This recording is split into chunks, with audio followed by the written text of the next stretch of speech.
For this video, we're going to talk about number 21 outside linebacker and fullback Joey Larosa of Clarkstown South High School, located right here on the screen. And this young man, about 5'10", 190 pounds, was a real reliable player for this defense. And as the season went along and the defense got better, he was a big contributor to that. And, you know, he's not the most flashy player, but he does a really good job of setting the edge. He attacks blockers well, good angles. He uses his hands to disengage blockers. And he was a good tackler out in the open field for them this past spring, which is a big deal out in the edge. It's hard, you know, it's difficult to tackle in open field. And he did a solid job of that. I also think he has the athleticism that he can drop into zone coverage. Now, things he could definitely work on. His man-to-man he could definitely work on. Sometimes it feels like he's a little bit stiff in the hips, and he can work on some of his lateral quickness.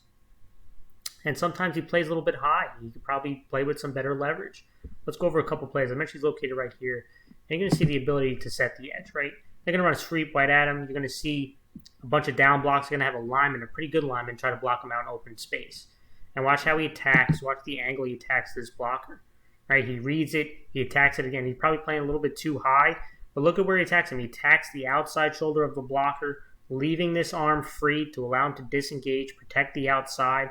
And this might not seem like a big deal, but too often we see outside defenders attack blockers squared up, or they allow him to get to their outside shoulder. And he does not do that on this play, right? Because he's the contained guy. He's going to get off, and this is something he did well, tackling an open field. And one more time. Watch the way he attacks the blocker's outside shoulder, leaving that arm free, gets off there, and makes the play. Let's go to another play. Here he is located right here. They're going to be running option at him. And again, watch how he attacks the blocker. Okay. Pitch sweep right there. This is fourth down. Look at the way he attacks him. Like, look at him get the hips to the outside. Doesn't allow him to get to his outside shoulder. He takes away this play to the sideline. Now the running back cuts in, and he's going to disengage. We're going to disengage there and make the tackle to stop him short of the line to gain. Let's look at it again. There he's highlighted. Option football. He's the outside contained guy. He's responsible for that pitch, man. And he takes away this sideline because of the way he attacks the blocker.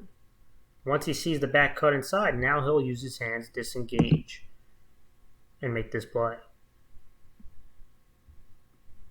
It's good stuff right there. Let's go to another play. He's located right here, and talk about his ability to drop into zone coverage, which I think he has more than enough capability of doing that. And an important thing to know when you're dropping into zone coverage is you're just not covering a specific spot, right? The zones kind of move and morph, right? Because wide receivers are coming in and out of your zone. And you always got to keep your head on a swivel, right? And on this particular play, he's located right there. He's responsible for the flats, okay? What the offense is going to run, they're going to have this number 2 receiver going deep, his inside receiver running a slant, his number 3 going out, and they're also going to bubble as a safety valve this running back. Okay, the big thing they're targeting is this in and out combination right here. All right, what he does well right here, he's going to jam this inside receiver to slow down, allow the defender over the top to cover this guy. But because he does that, it makes the slant a little bit. It makes it a little bit congested. Right, the linebacker also does a good job getting over there. And so they're going to cover this pretty well, right? He's going to get that jam first. Again, the slant is tough because he's right behind him. But see, he's going to the out. So he's actually going to try to take away this guy too. This is well covered, right? They got 4 on 3, covered well. Quarterback's got no choice. He's throwing it to the outlet.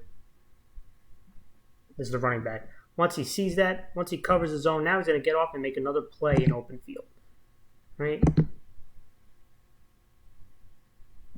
And again, you see this consistently from this guy. These aren't flashy plays, right? These are good, solid football plays. There's the jam. Look at him get out to the out. And the outside guy, once the ball is released, he'll come off and make a play. Let's go to the last play. Right now he's slightly off the screen, but this is something that, you know, you don't take into account too much, but he forced a lot of fumbles. He had 4 forced fumbles, 5 forced fumbles. He attacks the football when he tackles you. He's looking to rip this ball out. they're going to run a sweep right to him. Right? There's going to be an option play between the quarterback and the running back. They're going to hand it off to him. He's coming off the edge hard, and he's going to force a turnover. And you saw this a bunch this past sprint. There he is right there. He attacks the football. He had 5 forced fumbles. This one, I think he actually recovers on his own. One more time. Okay, look at him break down there. Look at him attack the football there. He was a sure tackler. And this is just a reliable defender. I'm excited to see how he takes that next step this upcoming season.